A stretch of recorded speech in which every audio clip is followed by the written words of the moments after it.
Se pueden sentar y después de haber hecho esta lectura de la palabra de Dios, vamos a proceder a meditar en ella. Hemos titulado esta enseñanza El reino entre el trigo y la cizaña. Y vamos entonces, mis amados hermanos, a mirar esa realidad del reino en su forma presente. Comencemos recordando que hace varios domingos en nuestra meditación hemos venido contemplando al Rey del universo, quien, como hemos leído varias veces en Filipenses capítulo 2, versos del 6 al 8, siendo en forma de Dios, ese que siendo en forma de Dios no escatimó el ser igual a Dios como cosa a que aferrarse, sino que se despojó a sí mismo tomando forma de siervo y hecho semejante a los hombres. Y estando en la condición de hombre se humilló a sí mismo, haciéndose obediente hasta la muerte y muerte de cruz. Lo miramos a la luz de la profecía a este rey en su entrega voluntaria, ¿sí? Su comparecencia ante Anás y Caifás, ya lo hemos predicado también. Evidencias que en ese prisionero que estaba allí se cumplían los propósitos eternos de Dios profetizados desde la antigüedad acerca del siervo sufriente del Señor. Mire lo que dice Isaías capítulo 50 versos del 5 al 7. Dice, el Señor me ha dado entendimiento y no me he resistido, ni le he vuelto las espaldas. Ofrecí mis espaldas para que me azotaran y dejé que me arrancaran la barba. No retiré la cara de los que me insultaban y escupían. El Señor es quien me ayuda. Por eso no me hieren los insultos. Por eso me mantengo firme como una roca, pues sé que no quedaré en ridículo. Mire esta profecía que hacía Isaías del siervo sufriente del Señor. ¿No es este el que hemos visto en nuestros estudios en Juan 19, que están presentando después de haberle desnudado y azotado y puesto un manto de púrpura para burlarse de él, una corona de espinas, quien está ahora ensangrentado frente a la multitud que grita crucifíquenle? Es este el Rey del universo que está ahí enfrente para cumplir los propósitos eternos de Dios, quien ya en su palabra nos había indicado que habría de venir como el siervo sufriente del Señor. Y luego de entrar nosotros en nuestro estudio con Juan, en su narrativa en el pretorio, y contemplar al rey siendo enjuiciado, los llevé por la palabra de Dios a contemplar tres aspectos en este rey: su naturaleza, esa naturaleza de Jesús, la naturaleza de su reino y quién tenía realmente el control de ese juicio. Allí lo veíamos presentado de manera humillante por un tribunal romano. Vamos a leerlo. Mateo capítulo 27, versos del 27 al 30. Entonces los soldados del gobernador llevaron a Jesús al pretorio y reunieron alrededor de él toda la compañía. Y desnudándole le echaron encima un manto de escarlata y pusieron sobre su cabeza una corona tejida de espinas y una caña en su mano derecha, e hincando la rodilla delante de él, le escarnecían, diciendo: salve, rey de los judíos. Y escupiéndole tomaba la caña y le golpeaban en la cabeza. Situación que ha estado en la mente omnisciente de nuestro Señor Jesucristo miles de veces, en todos sus detalles, en expectativa, mediante su omnisciencia, por lo que la anunció en repetidas ocasiones a sus discípulos. Recuerden Marcos 10, verso 33 y 34, dice: he aquí subimos a Jerusalén, y el Hijo del Hombre será entregado a los principales sacerdotes y a los escribas, y le condenarán a muerte, y le entregarán a los gentiles, y le escarnecerán, le azotarán, y escupirán en él, y le matarán, mas al tercer día resucitará. Mire, hermanos, que esto que estaban haciendo estos soldados romanos con Cristo, esta humillación, no era ajena al conocimiento de nuestro Señor Jesucristo. Ya lo habíamos leído, como él dijo que no le daría la espalda al Señor en ese propósito que tenía para él, que no iba a retirar la cara de los que le arrancaban las barbas, de los que azotarían sus espaldas.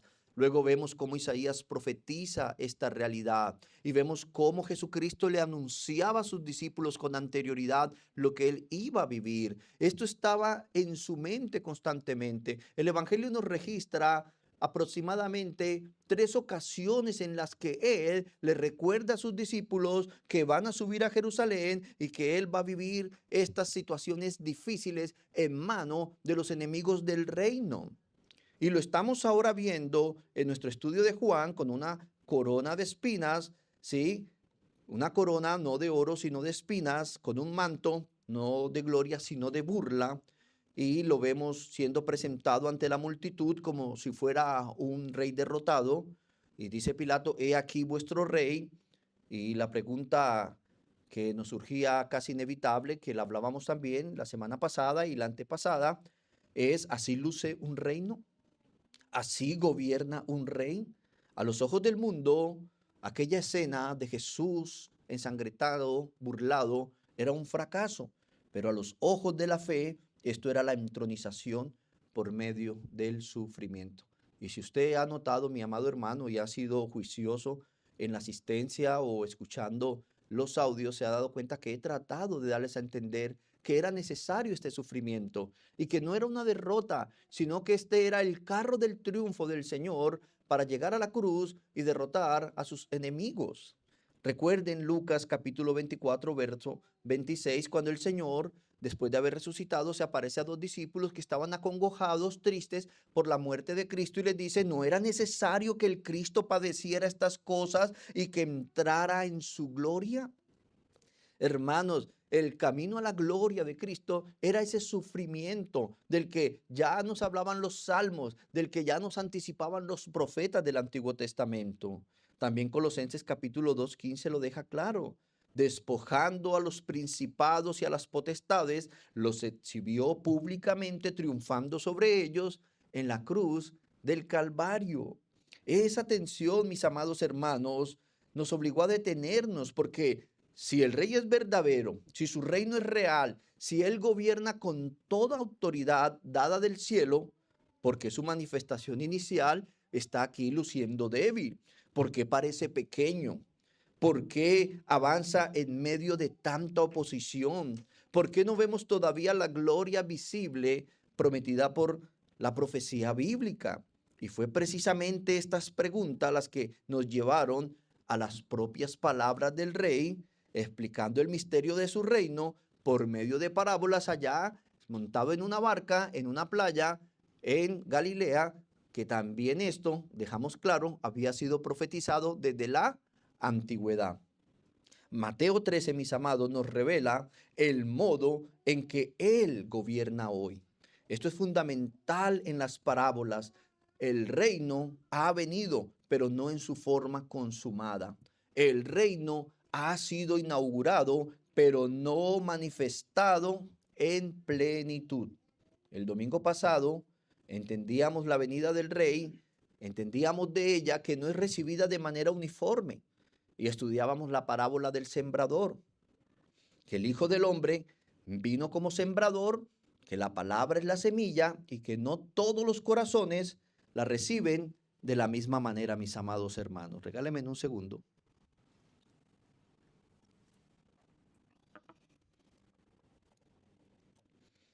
Y hoy avanzamos un paso más en el énfasis común de estas parábolas, donde se nos revela que su reino presente anticipa y es consistente con su consumación gloriosa. Entonces vamos a ver, mis amados hermanos, la parábola del trigo y la cizaña, nuestra segunda parábola de estudio, y es el reino entre el trigo y la cizaña. Como esa semilla que cayó en buena tierra y comenzó a dar fruto, ahora crece en un campo donde no todo lo que brota es un trigo verdadero. Si el sembrador nos mostró cómo se recibe el reino, esta parábola del trigo y la cizaña nos mostrará cómo convive ese reino. Entonces veamos primero el campo y su dueño. Dice Mateo capítulo 13, verso 24, Les refirió otra parábola diciendo: el reino de los cielos es semejante a un hombre que sembró buena semilla en su campo. Desde la antigüedad, mis amados hermanos, se profetizaba de un pueblo plantado por Dios. Isaías 60:21. Dice lo siguiente: todos los de tu pueblo serán justos y poseerán la tierra a perpetuidad. Ellos son el brote que planté, la obra que realicé para mi gloria. La Nueva Versión Internacional lo dice de esta manera: serán el renuevo plantado por mí mismo, la obra maestra que me glorificará.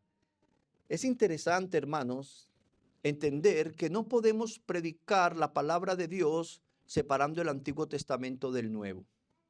Hay personas que cometen el error de decir que no pierdan tiempo leyendo el Antiguo Testamento porque es una historia pasada, y esto es un error y es un engaño del enemigo, porque el Nuevo Testamento y el Antiguo Testamento están conectados.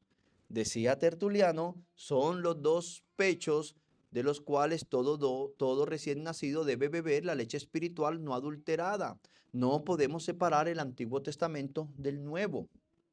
Y siempre que les he estado enseñando, podemos verificar que la presencia de Cristo en el Nuevo Testamento es lo que se había anunciado desde el Antiguo. Y así veíamos la semana pasada cómo el Antiguo Testamento nos anunciaba la venida de ese rey, no como un guerrero con espadas, sino como un labrador con rejas de arado y con la hoz para sembrar la semilla del reino. Hoy estamos viendo que también desde la antigüedad ya se nos anunciaba que iba a haber un plantío del Señor, que Él mismo lo iba a plantar para su gloria. Esta imagen agrícola, hermanos, no aparece de manera accidental en la parábola. Desde antes el Señor ya había anunciado que Él mismo plantaría a su pueblo en medio del mundo. Isaías 61, verso 3. Ellos en su justicia serán como grandes robles que el Señor ha plantado para su propia gloria.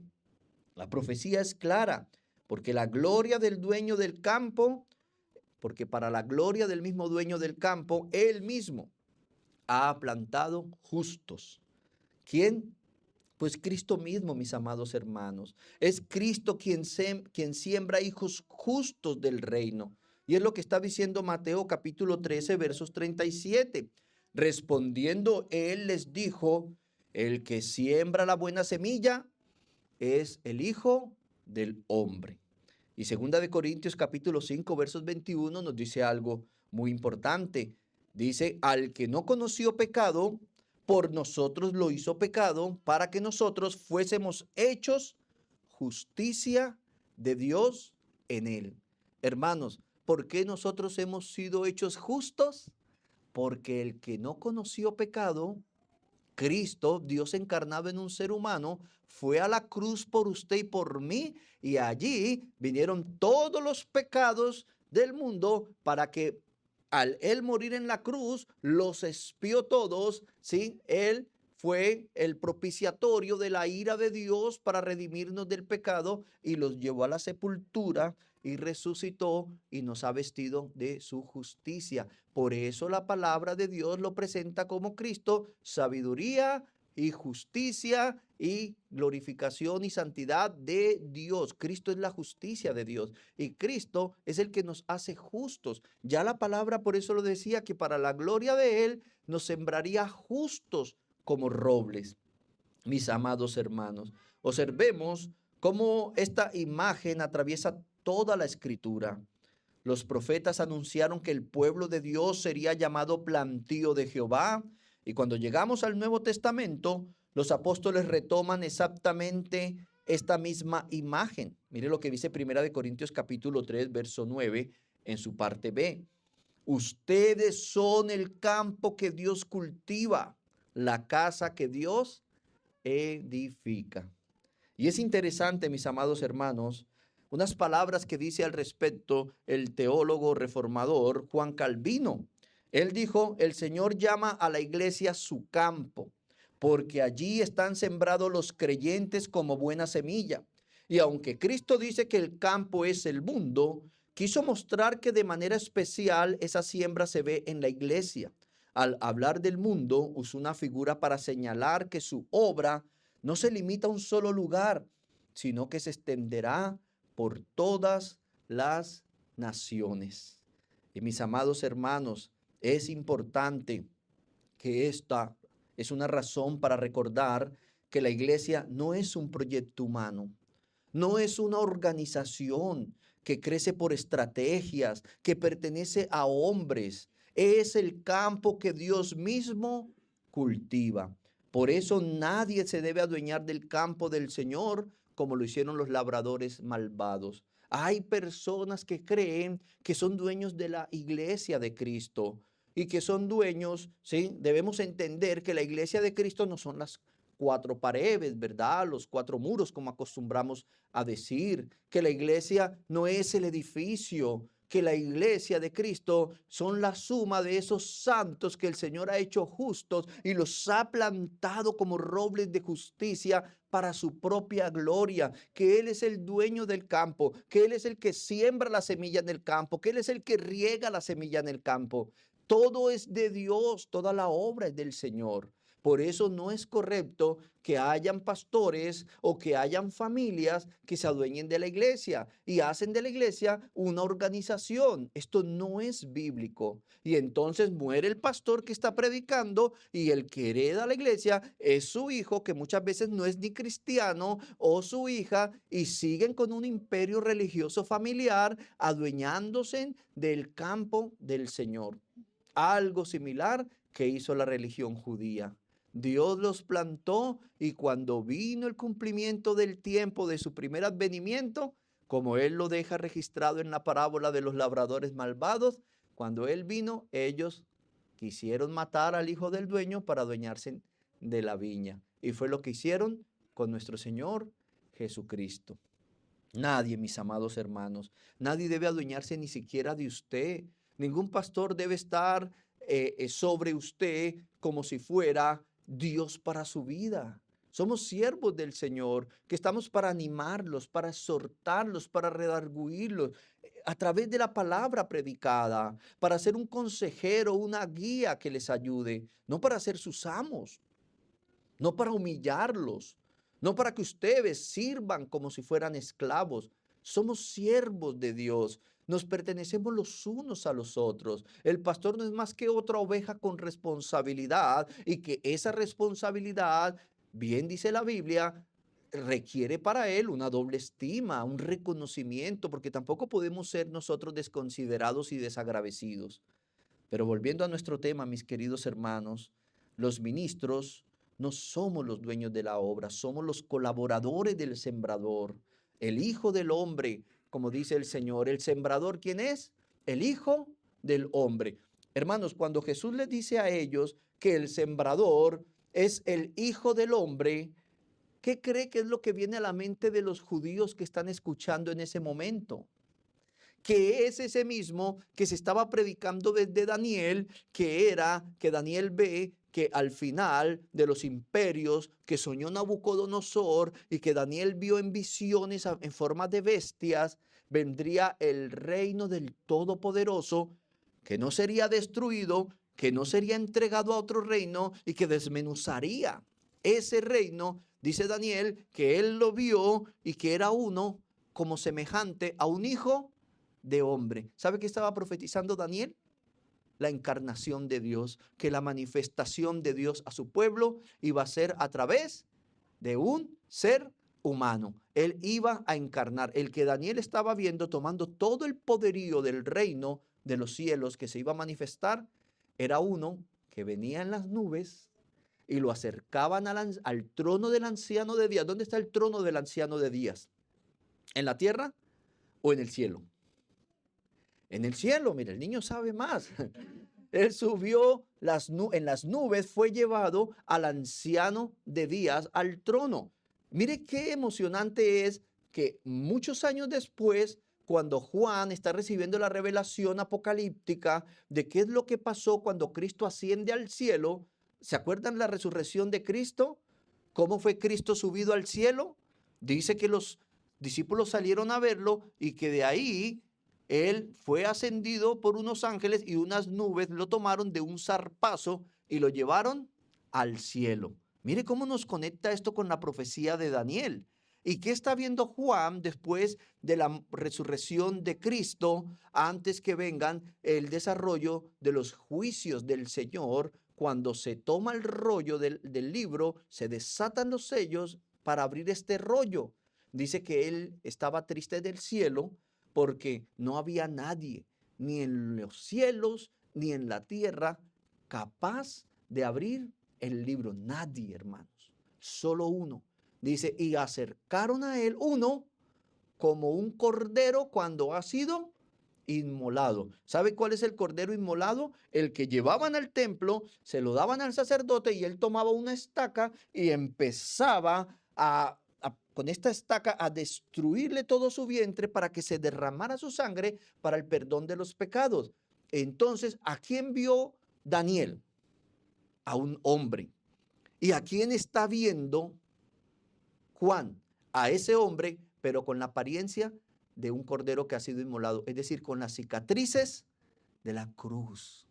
Él es nuestro Señor Jesucristo, mis queridos hermanos. Él es el que siembra en el campo, el Hijo del hombre, Dios encarnado en un ser humano, quien ha venido a ser propicio a nuestros pecados para librarnos del día de la ira. Nosotros los ministros somos colaboradores del sembrador, de ese Hijo del hombre, quien dice la misma Biblia que es el que da el crecimiento. Mire lo que dice Primera de Corintios, capítulo 3, versos del 6 al 9, para dar a entender a mis amados hermanos pastores y para que ustedes lo tengan claro, que los hombres no debemos enseñorearnos de la iglesia. Y dice aquí Pablo, yo planté, Apolos regó, pero el crecimiento lo ha dado Dios. Así que ni el que planta es algo, ni el que riega, sino Dios que da el crecimiento. Y el que planta y el que riega son una misma cosa, aunque cada uno recibirá su recompensa conforme a su labor. Porque nosotros somos colaboradores de Dios y vosotros sois labranza de Dios, edificio de Dios. La iglesia es ese campo de Dios, ese campo que Él compró con su sangre, ese campo que Él mismo prepara, ese campo donde Él siembra a sus justos, donde Él mismo los riega. ¿Y a través de quién? De colaboradores. Los siervos de Dios somos los que estamos plantando esta semilla, porque cuando se predica la palabra, ella es como una palabra, una semilla implantada en el corazón que puede salvar el alma. Por eso es de vital importancia, hermanos, que cuando estamos en el culto, hablábamos la semana pasada, usted pueda prestarle atención al culto. Que no sea usted de las personas que cada vez que uno mira, están metidos en el celular, están constantemente distraídos con los infantes de alrededor, pero nunca prestando atención a la palabra de Dios. Y venir a la iglesia, hermanos, nos demanda dos cosas: obedecer la palabra de Dios y prestar atención a la palabra del Señor. Pero si el Hijo del Hombre es quien siembra y siembra la buena semilla, entonces surge la pregunta inevitable que hicieron los siervos del padre de familia en Mateo capítulo 13, versos 27. ¿De dónde pues tiene cizaña? ¿De dónde? Dice, vinieron entonces los siervos del padre de familia y le dijeron, Señor, ¿no sembraste buena semilla en tu campo? ¿De dónde pues tiene cizaña? Porque, mis amados hermanos, el campo no está lleno, ¿por qué? Sí, es esa la pregunta que surge, ¿por qué el campo no está lleno solamente de trigo? Porque si Cristo reina, todavía vemos falsedad, hipocresía y maldad mezclada con el pueblo de Dios? La respuesta de Jesús es tan sobria como realista. Nos muestra al rey sembrando hijos del reino, pero también nos revela la presencia de un enemigo en el campo.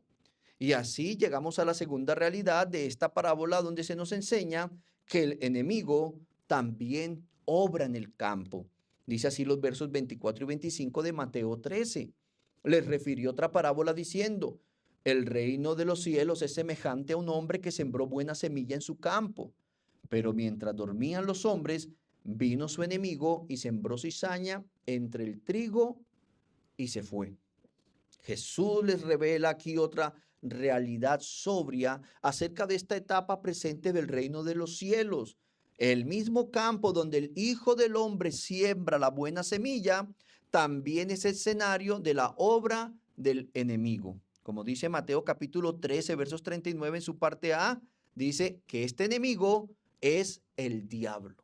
¿Quién es el otro actor que entra a participar en el campo donde el Hijo del Hombre, Dios encarnado en un ser humano, está plantando sus justos? Satanás, a plantar también a sus hijos. ¿Y qué nos enseña la Biblia de los hijos del diablo? Los que dicen la mentira, los adúlteros, los homicidas, son hijos del diablo. Y le dijo Jesús a estos fariseos: vosotros sois hijos del diablo, porque los deseos de vuestro padre queréis hacer, ¿sí? O sea que no estamos muy lejos de ese refrán que decían nuestros padres allá en la casa, en el barrio: hijo de tigre, sale pintado, de tal palo, tal astilla. Entonces la pregunta mía: ¿usted es astilla del palo del diablo? ¿Usted es astilla del roble justo de Jesucristo? Porque los deseos de vuestro padre queréis hacer. ¿Qué es lo que te levantas en la mañana queriendo hacer? ¿Adulterar? ¿Mentir? ¿Sí? ¿Asesinar? Debemos tener cuidado. Hermanos, que mientras el Hijo del Hombre planta trigo en su campo, Satanás trabaja en secreto. Él no crea trigo, pero imita el trigo. Él no produce vida, pero introduce falsificación. La cizaña en sus primeras etapas se parece mucho al trigo. Como dicen los trabajadores del sector bancario, el mejor billete falso es el que mejor se parece al verdadero. El que más se parece al verdadero es el mejor falso. Por eso nosotros debemos siempre tener cuidado a Dios en todo tipo de relaciones y descansar en el Señor y rogarle que nos libre de la falsedad de este mundo. Crece en el mismo campo, comparte el mismo terreno y a simple vista puede confundirse. Pero cuando llega el tiempo del fruto, la diferencia aparece. Y es que el trigo verdadero da fruto y el otro no. El otro mal inutiliza la tierra. Y esta es la realidad del reino de los cielos en esta etapa presente, mis queridos. Esto explica algo que muchas veces nos perturba a los creyentes, en especial a los inmaduros. Porque en el mismo campo, sí, ellos se preguntan por qué en el mismo campo del reino aparecen personas que parecen creyentes, pero no lo son. ¿Significa esto, hermanos, que entonces el reino ha fracasado? ¿Significa que el rey ha perdido el control de su campo? El hecho de que hayan personas que vienen a la iglesia, parecen oveja, huelen como oveja, pueden hasta balar como ovejas, pero al final muerden como zorros o lobos. Debemos tener cuidado. Pero esto no significa que el rey ha perdido el control de su campo. No, hermanos, el rey ya lo había anunciado. Él ya había anunciado la presencia de la cizaña en esta parábola del reino. No es evidencia de derrota del reino, sino la confirmación de la advertencia del rey, que todo lo sabe, que todo lo conoce. Dice Mateo 13:26, cuando él explica esta parábola. Y cuando salió la hierba y dio fruto, entonces también apareció la cizaña. Y el verso 38 dice: el campo es el mundo, y la buena semilla son los hijos del reino, y la cizaña son los hijos del malo.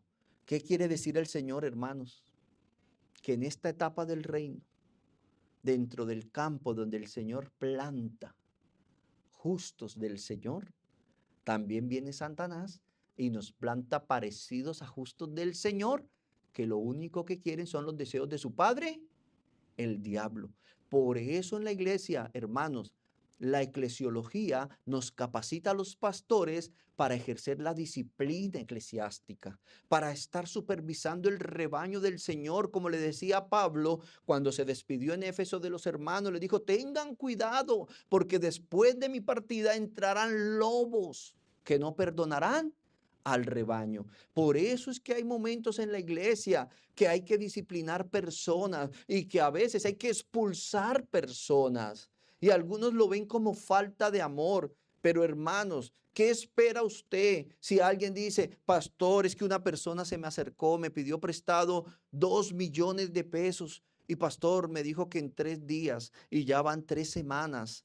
Y luego se acerca otro y dice, pastor, es que ese mismo hermano me pidió prestado 10 millones de pesos que me los iba a dar al mes porque iba a vender la casa y nada. Otro pastor, es que se me acercó un hermano que le prestara también y es el mismo. Y entonces tenemos que llamarlo y decirle, tú eres una oveja de Cristo, un hermano de la iglesia, o tú estás estafando a los hermanos de la iglesia. Te damos tanto tiempo para que devuelvas a los hermanos lo que les has pedido, les pidas perdón y no vuelvas a hacer eso. Pero si esta persona no lo hace, toca pedirle que no vuelva a toca hacerle un proceso disciplinario si es un miembro, y si no es un miembro, toca pedirle que no vuelva a la iglesia porque está haciéndole daño al cuerpo de Cristo. Y la pregunta es, hermanos, ¿es amor por la iglesia o es odio?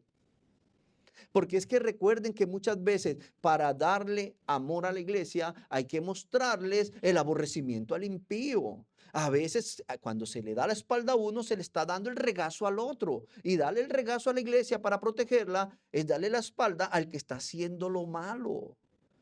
Esta es la doble moral del mundo. Vemos que a veces estallan guerras y entonces se critica a un gobierno porque lanza una bomba y mata a más de 100 militares que acabaron de matar más de 30,000 justos en una manifestación. Entonces sale, no, eso es una masacre. ¿Y qué pasó con el pueblo? Y tomamos partidos por ideologías y estamos olvidando que la ley de Dios, la palabra de Dios, nos habla de lo coherente que debemos ser, mis amados hermanos. Y a veces en la iglesia toca pedirle a personas que no vuelvan cuando no son miembros y están viniendo a hacer daño. Decía una vez un pastor, y quizás era broma, pero decía, no, es que llegó una joven y me dijo, pastor, es que tengo que confesarle que con el ujier que se para en la puerta a recibir a las personas, he fornicado, pastor. Uy, hermano, ¿y cómo así? No, es que hay más, pastor. Con el hermano que toca la guitarra también. Y con el que recoge. No, hermana, toca que se vaya antes de que venga el pastor ahora. Pero hermanos, expulsar al desordenado no es odio, es amor por la iglesia. Es amor por la iglesia. Debemos siempre entenderlo. La advertencia aquí es importante, porque cuando los creyentes ven esta mezcla, personas dentro del campo que parecen el plantío del Señor, pero no lo son, personas que, como advierte la misma escritura en 2 de Timoteo capítulo 3, son hombres amadores de sí mismos, ávaros, vanagloriosos, soberbios, blasfemos, desobedientes a los padres, ingratos, impíos, sin afecto natural, implacables, calumniadores, intemperantes, crueles, aborrecedores de lo bueno, traidores, impetuosos, infatuados, amadores de los deleites más que de Dios, quienes tendrán apariencia de piedad, pero negarán la eficacia de ella. A esos que toca, ¿qué? Amarlos, mostrarles el amor de Cristo, evitarlos, hermanos. Otra porción de la escritura donde cita el desorden de algunos en la iglesia dice, con el tal ni comáis. Por eso a veces hay hermanos que cuando no entienden lo que pasa dentro de una iglesia, es fácil juzgar al pastor cuando alguien dice, no, es que me expulsaron de una iglesia, es que me hicieron una disciplina injusta. Acerquémonos al pastor y preguntemos, pastor, ¿qué fue lo que pasó con tal persona? Antes de estar compartiendo una versión que no es correcta. Hay que cuidar la iglesia, hay que cuidar el rebaño del Señor, mis amados hermanos. Al ver estas personas en el campo, muchos se inquietan, se confunden o se desaniman de por qué el Señor ha permitido esto. Hace poco hemos visto varios pastores de renombre conocidos, de diferentes círculos, algunos muy públicos, otros más cerrados, pero personas eminentes en la doctrina, confesando que han adulterado, que se retiran del ministerio. Otros son descubiertos de su pecado, sale a la luz y tienen que ser muchos de ellos impenitentes, expulsados del rebaño. Y muchos dicen, pero ¿por qué pasa esto? Si ve, la iglesia no es perfecta, Dios no existe. No, el mismo Señor lo está diciendo, que en el reino es como un campo donde el rey planta sus robles de justicia y viene Satanás y también planta sus hijos, mis queridos hermanos. Por eso, al ver estas personas en el campo, no debemos inquietarnos, ni confundirnos, ni desanimarnos, como sigue diciendo el Señor en el verso 27 de Mateo 13. Vinieron entonces los siervos del padre de familia y le dijeron, Señor, ¿no sembraste buena semilla en tu campo? ¿De dónde pues tienes cizaña? Él les dijo, un enemigo ha hecho esto. Y los siervos le dijeron, ¿quieres pues que vayamos y la arranquemos? Quizás, hermanos, usted esté pasando por esta tensa lucha de estos labradores, de estos colaboradores del rey. Yo creo que mejor no vuelvo a esa iglesia. Hay mucha gente imperfecta. Mire, hermanos, entienda algo. En la iglesia no es una iglesia de ovejas perfectas. Es una congregación de pecadores que por la gracia de Dios hemos sido redimidos y aceptados en su familia. Porque si usted no ha pecado, es por la gracia de Dios que nos ha guardado. Y recuerden que no hay justo ni a un uno. Y que inclusive el que diga que no peca hace a Dios mentiroso. No eres perfecto. No somos perfectos.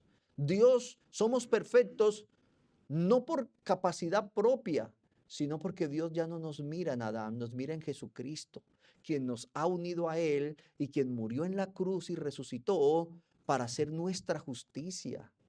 Entonces, ¿por qué demandamos perfecciones de otros? Él les dijo, un enemigo ha hecho esto, y los siervos le dijeron, ¿quieres pues que vayamos y la arranquemos? Mis amados hermanos, esa tensa lucha, si está en su interior, hoy el rey nos está exhortando a través de esta parábola. Como comenta Juan Calvino, valga redundancia, en su comentario a esta parábola del trigo y la cizaña. Dice Juan Calvino, cuando algunos ven pecado, ¿cuántos han visto pecado en la iglesia? Cuando algunos ven hipocresía o desorden en la iglesia, reaccionan con un celo mal dirigido. Presten atención, hermanos, porque quizás tú estás en esta tensa lucha. Algunos cuando ven el pecado, la hipocresía o el desorden en la iglesia reaccionan con un celo mal dirigido. Algunos se indignan tanto al ver que no existe una pureza perfecta en la iglesia visible y terminan actuando de maneras equivocadas. Muchos, sigue citando Juan Calvino, bajo el pretexto de tener un celo santo, se disgustan en exceso cuando las cosas no resultan como ellos desean. Y aquí tengo que decir algo, hermanos. La iglesia no se trata de usted ni de mí. Usted y yo no venimos a la iglesia para que las cosas se den como nosotros queremos, porque nosotros no somos los dueños de la iglesia. Es Cristo mismo. Él es el centro de todo en la iglesia. Por eso muchos, bajo el pretexto de tener un celo santo, se disgustan en exceso cuando las cosas no resultan como ellos desean, y como no encuentran perfección absoluta, con una severidad exagerada, estas personas intentan purificar la iglesia, podando tanto trigo como cizaña. Recuerden, hermanos, que según la palabra de Dios, en la plantación, ¿sí? Cuando Él dice que el sembrador salió a sembrar, que el campo es el mundo, y como lo dejan claro estos reformadores de la Edad Media, Él dice que es el mundo para no limitarlo solo a Israel, sino a todos los elegidos de todas las naciones que vamos a venir a conformar el reino de los cielos. Y que en ese campo donde el Señor está cultivando su campo de robles justos, edificando la casa del Señor que es la iglesia, viene Satanás y nos pone sus hijos, esos que van creciendo alrededor de nosotros también. Pero que hay algunos que con esta lucha tensa, que no entienden la parábola, ¿sí? No entienden la parábola del trigo y la cizaña, ¿qué es lo que les pasa a ellos? Empiezan con un supuesto celo santo mal dirigido a querer podar en la iglesia, tanto trigo y cizaña. ¿Por qué tanto trigo? Porque esos robles que el Señor planta, recuerden, dice la Escritura, que algunos crecen todos al 100%, algunos al 30%. Esa semilla de la palabra de Dios en nuestro corazón, ese terreno fértil, en algunos da fruto, ¿sí? En esos que la entienden y no viene el Satanás y la roba por medio de distracciones, viene la palabra ahí, ellos la entienden, da fruto. En algunos al 30, en otros al 60 y en otros al 100 por 1. Y quizás en este campito del Señor, ¿sí? Hay unos triguitos, ¿sí? Como los del sueño de Faraón, bien flaquitos, que no han dado fruto mucho, pero son de Dios. Y a veces las personas con un celo mal dirigido dicen, ese no es cristiano, esa no es cristiana, esa tampoco es cristiana. Y mire, hermanos, cuando una persona se toma esas atribuciones, esa persona no lo hace tomando la luz de la palabra de Cristo, sino tomando prestada la luz de ese que se viste de ángel, de luz que es Satanás mismo. Porque a usted y a mí Dios no nos manda a juzgar a los otros. Porque a veces miramos la paja del ojo ajeno sin ver el conjunto de paja, la viga que hay en nuestro ojo. Y cuando nos estamos creyendo más santos que otros, ya estamos pecando de orgullo, hermanos. Debemos tener mucho cuidado, porque estas personas con ese celo mal dirigido, con severidad exagerada, intentan purificar la iglesia, podando tanto trigo como cizaña, poniéndose en el lugar de Dios y causando división y daño, hermanos. Y esto no se lo está diciendo el pastor Juan Felipe. Esto es un comentario de Juan Calvino, uno de nuestros más admirados reformadores. Y otros, sigue diciendo este hombre, ¿sí? Dice, poniéndose en el lugar de Dios, causando división y daño. O sea, lo que quieren arreglar en la iglesia lo empeoran. Y otros, frustrados en su primera severidad, se apartan de la iglesia de una manera desordenada, intentando dejar trastornada y dividida y dañada. ¿Sí ven? Es como el que de pronto le dicen en el trabajo, hasta hoy trabajas. Y coge el computador y ¡pum!, lo cierra duro. Y trata de dejar todo dañado. Borra información, ¿sí? Eso no hacemos los hijos de Dios, hermanos. ¿Cuántas veces te ha tocado entregar el cargo laboral? ¿Lo entregas con amor? Ah, si es para un ascenso, sí. Pero si es porque me despidieron. No, que cada uno haga, yo tuve que hacérmelas por... No. Desde que nos estén pagando un salario es porque todo lo que hagamos nosotros es para la empresa. Hay que entenderlo, hermanos. Pero ¿cuántos en la iglesia, como se las dan de muy puritanos, por un celo mal guiado, por un mal entendimiento del reino de los cielos en esta etapa presente, que va a convivir trigo y cizaña hasta la segunda venida de nuestro Señor, a la consumación del reino, ¿sí? En un celo mal guiado, quiere podarlos a todos, ¿sí? Con el trinche del diablo quizás. Y otros, te hablan de un sentido figurado, ¿no? Ah, el pastor cree que Satanás tiene trinche, no, hereje. Y otros, entonces frustrados en ese primer intento, abandonan la iglesia, pero dando cosas contra, queriendo hacer daño, dejando gente herida, dejando gente confundida hacia el pastor, dejando gente cargada contra el pastor. Y esto, hermanos, requiere cuidado, porque cuando no entendemos el reino de los cielos, hay personas que a veces no entienden el contexto de la iglesia y van a otros lugares. No, a la iglesia le falta. No, la iglesia tiene mucho por aprender. Y personas que nunca han estado en la iglesia, hermanos, y si han estado ni prestan atención a las enseñanzas. Nunca han sido de nosotros. Por eso una vez yo enseñaba en las redes sociales, en un artículo un poquito largo, y ponía acerca de la ética pastoral, de la ética que debe tener un pastor cuando alguien de otra iglesia viene a sí mismo a hablar mal de la iglesia donde estaba. Tenga cuidado, hermanos. Tengamos cuidado de que este pecado, más peligroso que las imperfecciones que tratan de cambiar en la iglesia, hayan atado nuestras vidas por un malentendimiento del reino de los cielos en su primera etapa, en esa etapa donde se convive. Es decir, mis amados hermanos, que en el mundo, dentro del reino de los cielos, donde están los justos de Dios, van a haber inconversos. Como decía yo ahorita, pueden cantar bonito, pueden orar bonito, pueden tener un vocabulario reformado. Hola hermano, hermana, ¿cómo estás? Por la gracia del Señor, el soberano me proveyó un día más de vida. Pero por dentro, cuando llegue la hora de la cosecha, no da fruto. Una higuera estéril, frondosa, pero carente de fruto interno.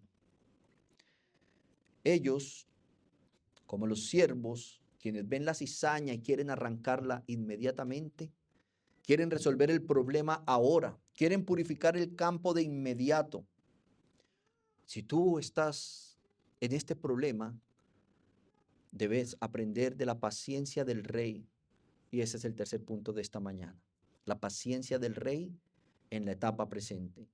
Quien nos enseña otra aptitud, él nos enseña paciencia, sobriedad y perseverancia. Por eso, hermanos, en la iglesia debemos tener paciencia los unos para los otros, hasta tanto la misma iglesia que acepta a un miembro en asamblea por la voluntad de Dios, por la guía del Espíritu Santo, puedan decir, no toca disciplinar a esa persona porque no está mostrando evidencias de que es una oveja de Cristo. Mientras tanto, amen a los hermanos, ténganle paciencia. Puede ser un trigo al 30%, al 60%, pero debemos nosotros aprender, como la misma Biblia nos dice, trata la causa con tu hermano.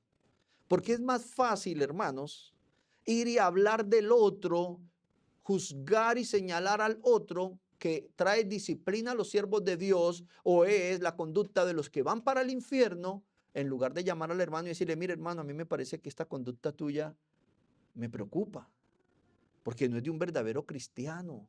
¿Qué te está pasando? ¿Podemos hablar? ¿O por qué no hablas con el pastor de la iglesia? Es más fácil así, mis hermanos. Es lo más correcto. La paciencia del rey, que nos enseña otra aptitud, paciencia, sobriedad y perseverancia. Dice Mateo capítulo 13, versos 29 y 30. Cuando estos con celo mal guiado, vamos y la arrancamos, pero la Biblia no nos dice el tono, ¿verdad? Porque precisamente, ¿cómo podemos nosotros expresar la interrogación de los discípulos, de los siervos? Señor, ¿sembraste buena semilla? Sí. Señor, ¿acaso no sembraste buena semilla en tu campo? ¿Por qué hay cizaña? Y el Señor, ¿quiere que vayamos y la arranquemos? El Señor, ¿qué les dice? Él les dijo, no. No sea que al arrancar la cizaña, arranquéis también con ella a ese que tiene cara de cizaña, pero es un trigo del 30. Dejad crecer juntamente lo uno y lo otro hasta la siega. Y al tiempo de la siega yo diré a los segadores, recoged primero la cizaña y atadla en manojos para quemarla, pero recoged el trigo en mi granero. Mira, hermano, los siervos del Señor, esos que él mismo le estaba diciendo a Pilato en nuestro estudio de Juan, si mis siervos pelearían por mí. Ellos saben distinguir entre el trigo y la cizaña. Usted y yo no. Usted y yo no podemos ponernos... No tiene cara. El que está dormido, menos. No, hermanos. ¿Por qué ponernos con esa actitud pecaminosa? Pregúntese usted alguna vez en su corazón ha dicho que un hermano no es cristiano. Algunos hasta el pastor no les parece cristiano. Es más, yo creo que para ellos ni Jesús es Jesús, porque se llenan de mucho orgullo. Debemos tener cuidado. Ahora, hablando de la paciencia del rey, del dueño del campo, hermano. Así que hay personas que a veces de verdad no son los dueños del balón y quieren parar el partido. Su paciencia no es porque el rey apruebe la cizaña. No es porque el mal sea tolerable en el reino de los cielos, sino porque todavía no es el tiempo de la separación final. Mira, el mismo Señor destinó antes de la creación del mundo por su decreto soberano que el trigo y la cizaña en su primera etapa crecerán juntos y que hay un día especial para separarlos. Ahí dice la Biblia que vendrán pastores, vendrán siervos de Dios y le dirán, Señor, en tu nombre hice muchos milagros. ¿Sí viste mi canal en TVN? Señor, en tu nombre eché fuera demonios, hablé en muchas lenguas. ¿Y qué le dirá el Señor? nunca te conocí. Alejado de mí, hacedor de maldad. Mire, hermano, ¿sabe qué nos define ante Dios? El fruto. Y quizás hay muchos señalando a otros mientras están viendo lo que no deben en su celular. Mientras están haciendo lo que no deben en secreto. Donde el Señor que está en todo lugar y sus ángeles nos ven. Nada se escapa. Qué triste, ¿verdad? Esa hipocresía del corazón. El mismo Juan Calvino, volviendo al reformador, nos explica que Cristo contó esta parábola precisamente para evitar ese tropiezo. Que el propósito de Cristo fue que los piadosos no cedamos a la inquietud ni al desánimo cuando se percibe una mezcla confusa de lo bueno con lo malo dentro del campo del Señor. Es decir, hermanos, Cristo no nos está revelando un accidente de la historia, sino que nos está preparando para la realidad de la iglesia en este tiempo. Mientras la iglesia peregrine en este mundo, habrá trigo verdadero y también habrá cizaña. Por eso, el pastor es el supervisor, como les decía Pablo a los ancianos, que debemos tener cuidado por el rebaño que el Señor compró con su sangre, porque entrarán lobos rapaces que no perdonarán el rebaño.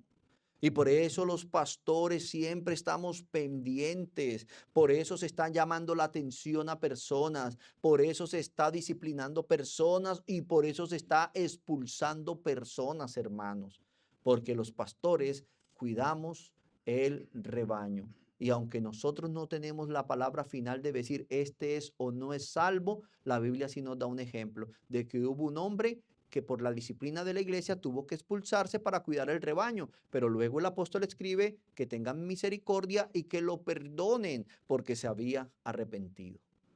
La iglesia, hermanos, y la vida cristiana es una vida de arrepentimiento constante y de fe constante, una vida de arrepentimiento y fe. Y dice Juan Calvino, incluso observa que muchas veces, tan pronto como Cristo reúne un pequeño rebaño para sí, hipócritas se mezclan con él. Personas de vida impía se infiltran y hombres malvados se introducen en medio del pueblo visible de Dios. Siempre pasa, hermanos. Y esto es la mejor ilustración de lo agrícola. Plante usted algo, hermano, y tan pronto usted planta algo, sale la maleza. Coja usted un poquito de abono, ponga ahí su semillita de café si quiere, que lo primero que le sale es la maleza. O sea, esos llegan primero, ¿sí? Y nosotros debemos entender. Quizás muchas abuelas arrancaron el cafecito pensando que eran maleza porque no lo conocían, ¿sí? Quizás otros le hablaban a la maleza pensando que era el granito que había florecido, pero el que conoce todo es el Señor y por eso la iglesia debe tener ¿qué? Paciencia. Tratar a todos con el beneficio de la duda, con respeto, con amor, con compañerismo, hasta tanto la iglesia en asamblea no defina si es un miembro verdadero o si es una cizaña que está haciendo daño al campo de Cristo en este tiempo presente. Por eso, mis hermanos, esta parábola fue dada para que los hijos de Dios estén armados con paciencia y conserven una fe firme en medio de la mezcla dentro del campo donde avanza el reino de Dios. De que esa semilla que traemos, porque teníamos un corazón no árido, ¿sí? No pedregoso, no espinoso, y brotó la semilla y venimos aquí a la iglesia y de pronto llegó uno, me pidió dinero prestado y se voló de la iglesia y yo, ay. Y Satanás dice, eso no es iglesia de Dios, váyase de ahí. Otro lo metió en un chisme, otro fue y le murmuró, mejor dicho. El mismo Señor Jesús tenía a Judas ahí, él sabía. Él mismo le dijo, Judas, lo que tengas que hacer, veíanlo pronto. Ve por esas 30 monedas de plata. Y él no trató a Judas. Él sabía todo y nos dio el mejor ejemplo de humildad y de mansedumbre y de paciencia en los planes eternos del Señor. Mis queridos hermanos, El pueblo pactual del Antiguo Testamento ya mostraba esta mezcla de fieles e hipócritas. Éxodo capítulo 12, verso 38. A mí me gusta siempre llevarlos al Antiguo Testamento para que comprendamos que la palabra de Dios es toda, desde Génesis hasta Apocalipsis, y que son los dos pozos de agua de vida eterna. Algunos socinianos, como denunciaba Thomas Watson, cegarán un pozo. Los dos son palabra del Señor, hermanos. El pueblo pactual del Antiguo Testamento ya mostraba mezcla de fieles e hipócritas. Dice Éxodo capítulo 12, verso 38. También subió con ellos grande multitud de toda clase de gente. Recuerden, aquí fue cuando Dios los libró de Egipto. ¿A quién fue Dios a buscar a Egipto? A su pueblo, quienes llevaban la simiente del reino. ¿A quién fue Dios a sacar a Egipto? A Israel. Pero mire, cuando ellos salieron, también subió con ellos grande multitud de toda clase de gentes y ovejas y muchísimo ganado. Pero presten atención a estas dos versiones de la escritura. ¿Cómo lo dicen de bueno? Dice, también salieron con ellos personas de diferentes nacionalidades. Y la Nueva Traducción Viviente dice, y con ellos salió una gentuza que no era israelita. O sea, ¿no es esto una analogía de cuando el Hijo de Dios sale del mundo, del reino de las tinieblas, a la luz de su amado Hijo? Cuando Dios rescató a Israel de la esclavitud de Egipto, nos salva de la esclavitud del pecado y salimos. Por la semilla que cae en nuestro corazón y empieza a dar fruto, también salen los pedregales. Eso es con una emoción religiosa a caminar entre nosotros, pero a mitad del camino se devuelven. Algunos trastornan la fe de otros. Desde el mismo Éxodo, hermanos, el pueblo del pacto caminó acompañado de una multitud mixta, recordándonos que junto al rebaño verdadero siempre se entremezclan los que no comparten la misma fe. Esa mezcla trajo problemas más adelante en el contexto de la nación de Israel cuando salió de la esclavitud de Egipto. Mire lo que dice en Números capítulo 11. Y es algo, hermanos, que esto en un sentido de aplicación a su vida diaria, deje de cargar con personas que siempre te traen problemas. La nación de Israel sacó a estas personas y eran los que en todo momento los llevaban a blasfemar de Dios y venían los juicios de Dios. ¿Con qué persona andas tú que siempre que estás con esa persona las cosas no te salen bien? Siempre te trae problemas a tu vida, como un lastre, como Lot para Abraham, y tuvo que decirle a Abraham, Lot, ya no puedo caminar contigo. Decide, si vas a la izquierda, yo iré a la derecha, si vas a la derecha, yo iré a la izquierda. Y no estamos hablando de votaciones, estamos hablando de un contexto bíblico, hermanos. Cuando la Biblia habla de izquierda o de derecha, no está hablando de partidos políticos. Sáquense en eso de la cabeza. Dice, entonces la gentuza, mire, hablando otra vez de la gentuza, ¿recuerdan? Entonces la gentuza extranjera que viajaba con los israelitas comenzó a tener fuertes antojos por las cosas buenas de Egipto. Cuando uno anda con mundanos y a ellos se les despierta, ¿no? Usted está en una dieta, hermanos, ¿sí? Y se pone a andar con el que no está en dieta y dice, una torta de almojábana con bocadillo. De una vez te hace caer en tentación también. ¿Sí o no? A veces, hermano, uno tiene que... Y esta gente empezó con esos antojos. Fuertes antojos por las cosas buenas de Egipto. Y el pueblo de Israel también comenzó a quejarse. Oh, si tuviéramos un poco de carne, exclamaban. ¿Cómo nos acordamos del pescado que comíamos gratis en Egipto? Y teníamos todos los pepinos, los melones, los puerros, la cebolla, los ajos. Parece el vendedor que pasa por la carreta. Que queríamos. Y en parte, hermano, sabe que la queja es injusta porque los esclavos no comen a la carta. Ni siquiera Faraón les estaba dando la paja para los ladrillos. Y a veces uno cuando se queja ante Dios, sabiendo que no tenemos nada y que si nos alejáramos de Dios menos podríamos conseguir porque lo poco que tenemos nos lo ha dado Dios. Ay, Señor, yo vine a ti y mire, antes en el mundo estaba mejor. Nadie estaba mejor, hermano, sin Dios. Si en Cristo hay pruebas, fuera de Cristo lo que hay son desgracias. Si leen la historia del Éxodo en sus casas, mis queridos hermanos, y sus referencias cruzadas, tanto en el libro de Números como en Deuteronomios, Notarán la peligrosidad de la cizaña que los venía acompañando desde su liberación de la esclavitud. Ellos despertaron antojos carnales, deseando lo que habían dejado en la esclavitud. Contagiaron al pueblo. ¿Cuántos de ustedes, hermanos? Hagámosle el sentido de aplicación. ¿Cuántos Dios los está llamando del mundo? ¿Cuántos ya han dejado pecados del mundo y están andando con personas que les están despertando el apetito por eso? Y sigan andando con ellos, que lo que los espera es el destructor, dice la Biblia. Contagiaron, despertaron antojos carnales, la peligrosidad de la cizaña. Despertaron antojos carnales, contagiaron al pueblo. Dice que el pueblo del pacto, en vez de recordar la liberación de Dios, se unió a las quejas y a las murmuraciones.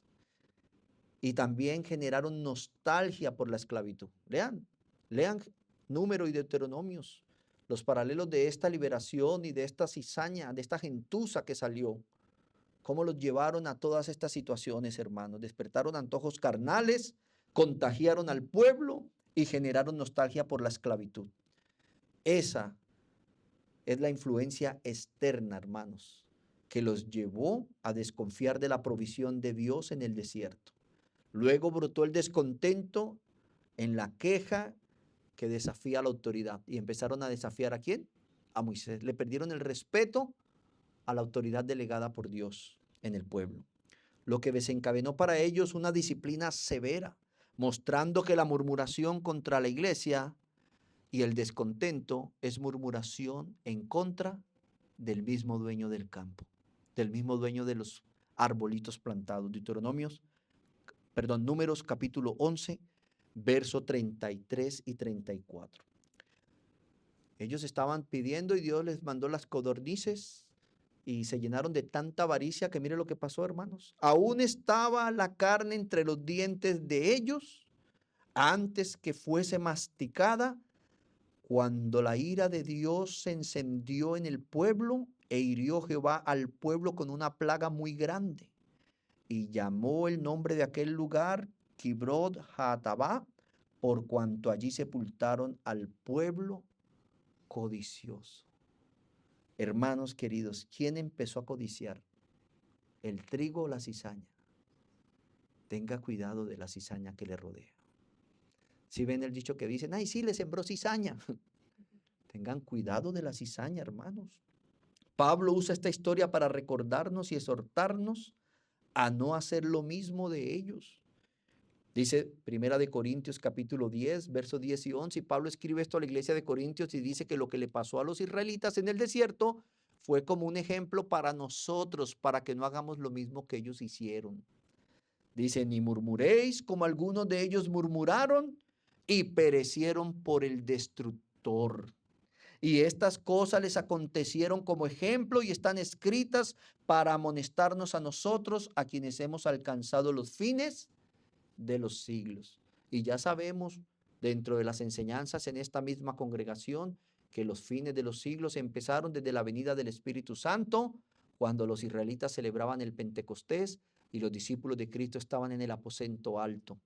Desde ahí, cuando vino el Espíritu Santo, comenzaron los postreros tiempos, los fines de los siglos. Así que, mis amados hermanos, dice que murieron más de 23,000 en esa ocasión. Tengamos cuidado.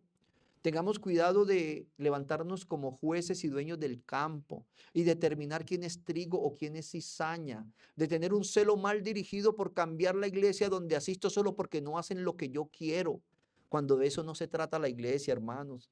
Tengan paciencia.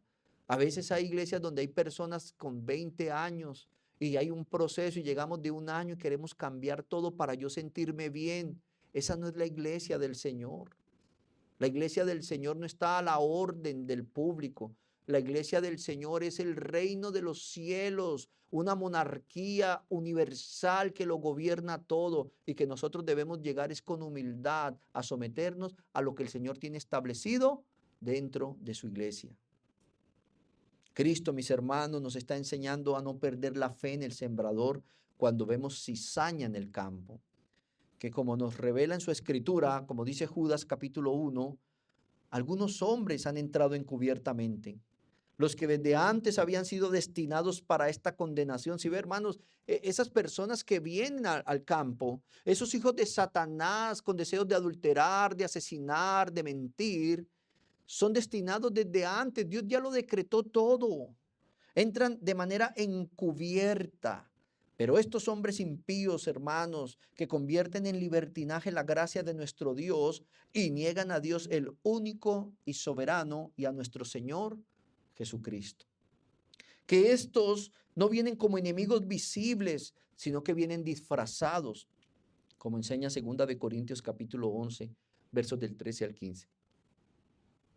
Porque estos son falsos apóstoles, obreros fraudulentos que se disfrazan como apóstoles de Cristo. Y no es maravilla, porque el mismo Satanás se disfraza como ángel de luz. Así que no es extraño si también sus ministros se disfrazan como ministros de justicia, cuyo fin será conforme a sus obras. Así que, mis amados hermanos, repito, Cristo no está describiendo un accidente de la historia. Está describiendo la realidad de su reino en esta etapa presente. El campo del mundo y aún ese campo visible que se manifiesta dentro de la iglesia será un lugar donde el trigo y la cizaña crecerán juntos por un tiempo. Y esto debe producir en nosotros dos aptitudes. Primero, sobriedad, porque no todo lo que parece trigo lo es. Debemos ir con cuidado, hermanos.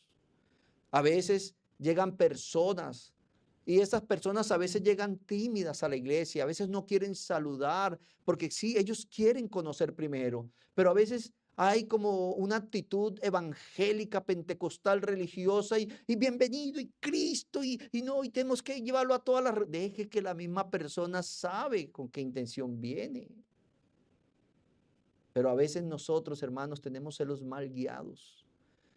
A veces nosotros somos hasta irrespetuosos con el trabajo de los ancianos o del anciano pastor que nos dirige, quien conoce todos los contextos de los que llegan a la iglesia. Y a veces les dice, hermanos, esperemos un poco. No, ya. Hay que aprender a esperar un poco, mis amados hermanos. Y segundo, aparte de la sobriedad, esto debe producir en nosotros un consuelo. Porque la presencia de cizaña no significa que el sembrador haya perdido el campo ni que el reino haya fracasado. Recuerden que este reino no será entregado a otro reino. Esto debe darnos un consuelo, el que en los planes soberanos no toda injusticia será corregida ahora, no toda hipocresía será expuesta inmediatamente, no toda la iglesia será perfectamente pura en esta etapa. El rey sigue siendo el dueño del campo. El enemigo siembra, pero no nos gobierna. Cristo es quien gobierna, hermanos. Y recordemos que si de justicia perfecta se tratara, desde yo que soy el pastor hasta el último hermano que está sentado allá, merecemos el infierno. No merecemos estar aquí. Es por su gracia. Es por su amor para con nosotros, es por la obra de Cristo. Por eso los cristianos venimos a Dios no en nuestro propio nombre, sino en el nombre de Jesús, por sus méritos en la cruz. Aférrese a eso, hermano querido, y pídale a Dios perdón por su vida. Pídale una nueva oportunidad y comience a caminar. Que la palabra del reino no se la esté llevando las aves del cielo, que dice la Biblia, Satanás mismo, porque te distraes y no prestas atención. Porque no la entiendes, y no la entiendes simplemente porque no le prestas atención, porque la menosprecias. Que no esté tu corazón lleno de los espinos del mundo que ahogan la semilla de la palabra del reino. Y que entendamos, hermanos, que aún las malas personas que nos puedan rodear no nos roben la paz de la semilla del reino de los cielos, sino que confiemos en el Rey, que llegará el día, como veremos más adelante, cuando el mismo Rey separará lo que hoy crece mezclado. Y ese es nuestro cuarto punto. La siega final es inevitable. Dicen los versos del 39 al 43, explicando Jesús la parábola. El enemigo que la sembró es el diablo. La siega es el fin del siglo y los segadores son los ángeles. De manera que como se arranca la cizaña y se quema en el fuego, así será en el fin de este siglo. Enviará el Hijo del Hombre a sus ángeles y recogerán de su reino a todos los que sirven de tropiezo. Mire, por eso dice la Biblia, ay de los que son tropiezos, hermanos. No sea usted tropiezo de alguien dentro del campo del rey. No sea hallado entre nosotros quien haga tropezar a otro de los mandamientos del Señor. Dice, mejor le fuera que se atara una piedra de molino de burro y se tirara al fondo del océano. Mejor le fuera. Enviará el Hijo del Hombre a sus ángeles y recogerán de su reino a todos los que sirven de tropiezo y a los que hacen iniquidad, y los echará en el horno de fuego. Allí será el lloro y el crujir de dientes. Entonces los justos resplandecerán como el sol en el reino de su Padre. El que tiene oídos para oír, oiga. Por eso, mis queridos plantíos del Señor, no puedo despedirles en esta mañana sin recordarles, como dice Mateo capítulo 7, versos del 21 al 23. No todo el que me dice Señor, Señor, entrará en el reino de los cielos. Es interesante oír al pastor R.C. Sproul, ya murió hace aproximadamente 2-3 años, un excelente teólogo contemporáneo, haciendo una explicación de la palabra Señor, Señor, que esto implica familiaridad, ¿sí? Esto me hace acordar cuando mi madre, que ya murió también, me regañaba, Juan, Juan. Repetía 2 veces mostrando, como quien dice, lo hago es por la cercanía, por el aprecio, por el afecto.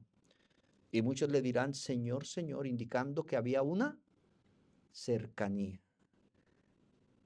No entrarán en el reino de los cielos, sino el que hace la voluntad de mi Padre que está en los cielos. Hermanos, puedes hablar bonito, pero si no estás haciendo la voluntad de Dios, sino la del diablo, no entrarás en el reino. Dice, muchos me dirán en aquel día, Señor, Señor, no profetizamos en tu nombre y en tu nombre echamos fuera demonios y en tu nombre hicimos muchos milagros.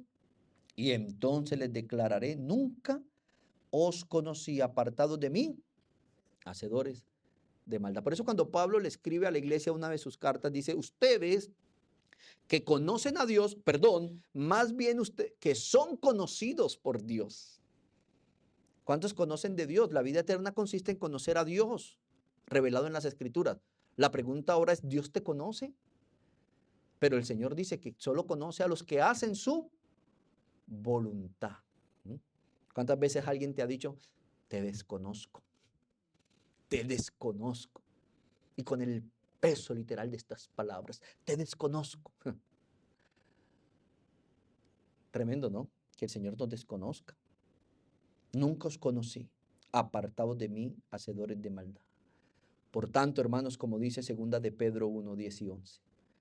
Por tanto, esfuércense más todavía por asegurarse del llamado de Dios, que fue quien los eligió. Si hacen estas cosas, no caerán jamás.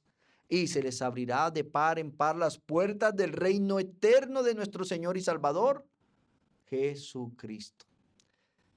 Esforcémonos, hermanos, en asegurarnos de ese llamado de Dios. Examinémonos a la luz de la palabra, en la compañía de hermanos objetivos de una iglesia sana que nos puedan decir, hermano, te veo que estás cometiendo un error. Hermanos, mire, vea, una de las palabras más bellas que nos pueden decir es no, o estás mal, debes corregir esto.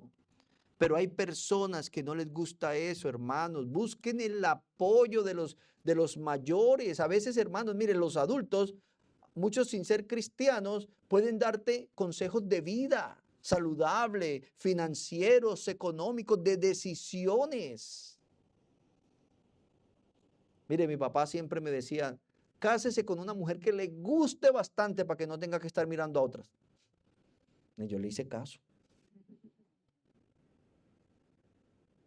A veces, hermanos, hay personas que han pasado por lo que estamos pasando. Busquen el consejo de ellos. No nos creamos más que los demás. Vas a comprar un carro. Busca al que ya tiene un carro o 2 o 3 y pregúntele, ¿qué te parece esta marca?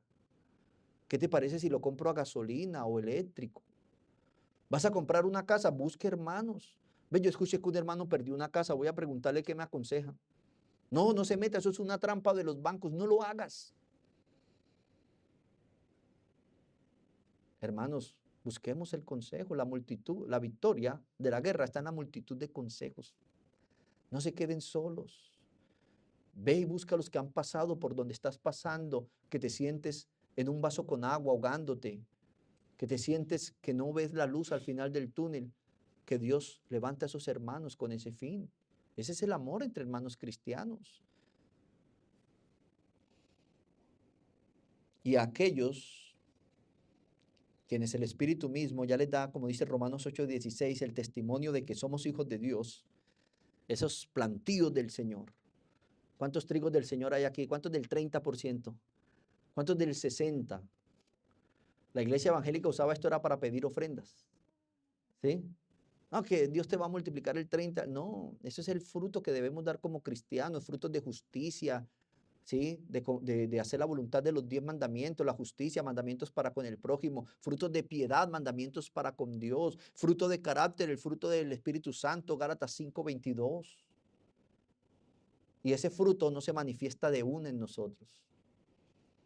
Puede ser tú un verdadero cristiano y todavía con vainas de mentira. Bueno, esta palabra puede ser vulgar en otro lugar, perdón.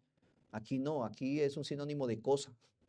Y quizás esta palabra también sea, pero bueno, no voy a irme por ese lado. Pero hermanos, a veces nosotros debemos entender, me sentí mal y se me fue la idea, pero si el Espíritu Santo nos ha dado testimonio de que somos hijos de Dios, debemos empezar a considerarnos, ¿no? Bueno, hablando de que mis queridos plantíos del Señor aquí, que de pronto dan fruto al 30, al 60 o al 100 por uno, quizás hayan algunos que todavía andan con esas cosas de mentiras piadosas. Cristianos de 20 años todavía diciendo una mentirita piadosa, robando impuestos, robando energía eléctrica, haciendo tantos maldades, hermanos, peleándole al que vende limones por 200 pesos y es lo que el pobre se gana, mostrando una avaricia en todo. Pero quizás seas un trigo que el Señor tenga que labrarte más duro que otros, pero ya es hora de empezar a dar frutos, hermanos. Ya es hora, como dice Pedro, de esforzarse en asegurarse del llamado de Dios, que fue quien te eligió. Y si haces estas cosas, no caerás jamás. Y si el Espíritu mismo da testimonio a nuestro espíritu de que somos hijos de Dios, estemos siempre persuadidos de esto, como dice Filipenses 1:6, que el que comenzó en vosotros la buena obra la perfeccionará hasta el día de Jesucristo. No hablo a un mentiroso piadoso. Las mentiras son mentiras, sin importar qué tan grandes o pequeñas sean. Pero le estoy hablando a los piadosos del Señor. El que comenzó la obra en nosotros, la perfeccionará. Tengamos confianza en el Señor. Si usted es un trigo, entienda que no vive por su propia fortaleza, sino por la fidelidad del sembrador. Dice Primera de Pedro 1:5, porque sois guardados por el poder de Dios mediante la fe para alcanzar la salvación que está preparada para ser manifestada en el tiempo postrero. El mismo Rey, mis hermanos, presentado con una corona de espinas, es el que un día enviará a sus servidores con la hoz en la mano y separar los mentirosos piadosos, que digo, las cizañas del trigo verdadero. El reino que hoy convive con esa mezcla, mañana resplandecerá sin mancha alguna a su alrededor. Por eso dice el Señor, el que tiene oídos para oír, oiga. Amén. Oremos.